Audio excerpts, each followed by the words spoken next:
A lot of jobs don't offer the difficulty, the challenge, right? Yeah. How important is that? Well, we call it learning by doing. And you see, some things play into how the human brain operates. That's what you want.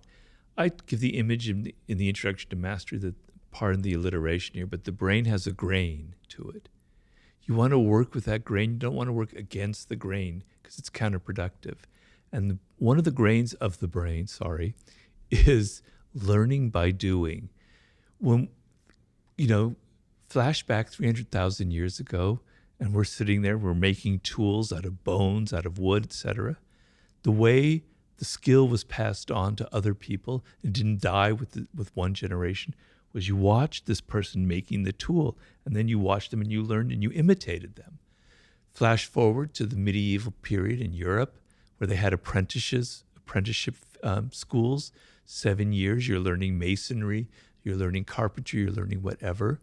For 7 years, you're sitting there watching somebody make things, and you're doing it. That's how the brain operates.